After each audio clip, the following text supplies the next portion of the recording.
वो 332 रुपये लीटर। एक मुँह भी साढ़े लै गए ने, रंग भी लै गया है। हाँ उतरे तुहानू वजे ट्रक की पेटी, रब्बा साडी सुन दवा। आ जालम हुक्मरान साढ़े मगरों ला जलसे ते आया सी तो उत्थे जनाब आला मैं वेख्या कि ये सानू जनाब आला 32 लीटर तेल मिले, 10,000 का वापस आए तो सानू 30 लीटर मिले। देखो नेर खुदा दा 2 लीटर का फर्क पै गया है।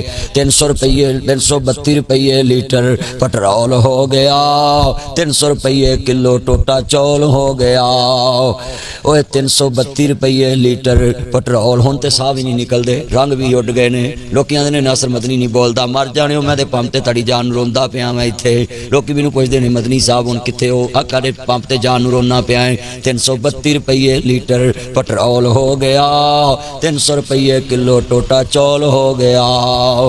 ये नगरान भी निकले, शबाज दे भी प्यो, तोबा तोबा किन्नी महंगाई गई है हो। हुण आवाज़ किवें कढीए? रब्बा साडी सुन दवा, ये जालम हुक्मरान साडे मगरों ला। मैं इत्थे जुमला कवांगा जरा ध्यान दे नाल। 330 रुपये लीटर डीजल तेल हो गया, नगराना दा भी टोला लोको फेल हो गया। औखे हो गए पालने, हुण बच्चे भी दो, तोबा तोबा किन्नी महंगाई गई है हो।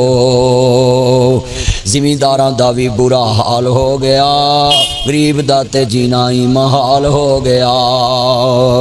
जिमींदारां दा भी बुरा हाल हो गया, गरीब दा ते जीना ही महाल हो गया। औखे हो गए पालने, हुण बच्चे भी दो, तोबा तोबा किन्नी महंगाई गई है हो। रोटी पूरी करिए या बिल तारिए? ओए हुक्मरानों ताड़ी जान नू रोंदे पे असीं। आ तुहानू लवे मौला, ओए तुहाडे ते हसीए कि रोईए? गरीब आवाम दा जीना माल करता जे। बसां वाले सवेरे किराए वधा देने, पंपां वालियां ने अद्धा घंटा इंतजार नहीं किया, उसे वेले चना पटा चढ़न दी कीती है। मैं मौंदियां हैरान हो गया, ऐनक ला के वेखना, अल्लाह माफ करे आवे चन्न हसदा पिया साढ़े लागे, असीं रोंदे हैं। वेखो कोई हाल, वेखो इधर हासे निकल रहे हो, गरीब दा जीना माल हो गया है। जिहड़ी हुकूमत वेखो अपनी land cruiser V8 TX Fortuner BMW फोरिंग Audi Altis Cultus Range Rover लैक्सी GMC American Kia Sportage Honda Civic Toyota Corolla Sonata लैके घूम रहे ना जी। इत्थे गरीब वास्ते उन्होंने तेल फ्री ते गरीबां नूं जनाब वाला सबसिडी कोई नहीं। ते जनाब असी रात भी सफर करके आए, आ सियालकोट असी गए हैं, उन्होंने सानू जिन्ने दिते उन्हें दा तेल पै गया।